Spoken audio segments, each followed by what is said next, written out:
అందరికీ. నిన్న నేను వీడియోలో చెప్పినట్టే స్కూల్లో గణేష్ని చేశాను.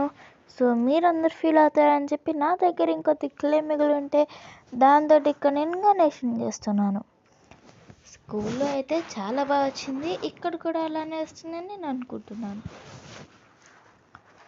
సో వినాయకుడికి ఒక ధోతి లాంటిది తయారు చేసేస్తున్నాను. అండ్ దీనికి కొద్దిగా డీటెయిలింగ్స్ నా ఫింగర్ యూజ్ చేసి నేను చేస్తున్నాను. అండ్ వినాయకుడు అంటే బొచ్చ కంపల్సరీ ఉంటుంది.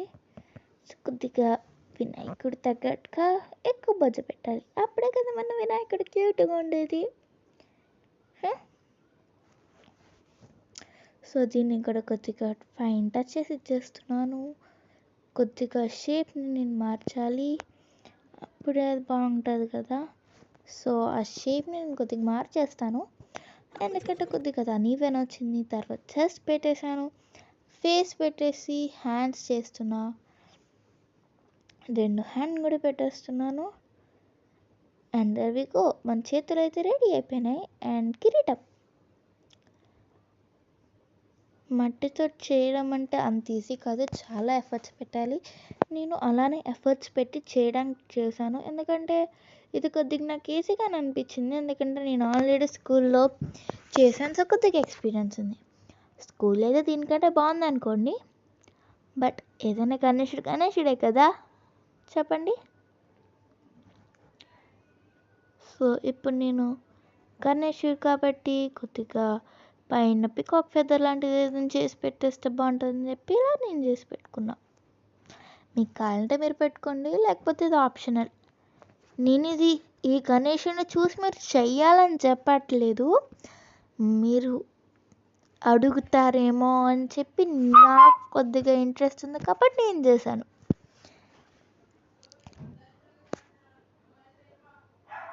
నా గణేశుడు నచ్చితే లాస్ట్లో కామెంట్ చేయడం మాత్రం మర్చిపోకండి ప్లీజ్. నా గణేశుడు నచ్చితే బుజ్జి గణపయ్య అని చెప్పి కామెంట్ చేయండి.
ఫైన్ డీటెయిల్ ఇచ్చేసి నేను కొద్దిగా పెయింట్ యాడ్ చేసేసుకుంటున్నాను.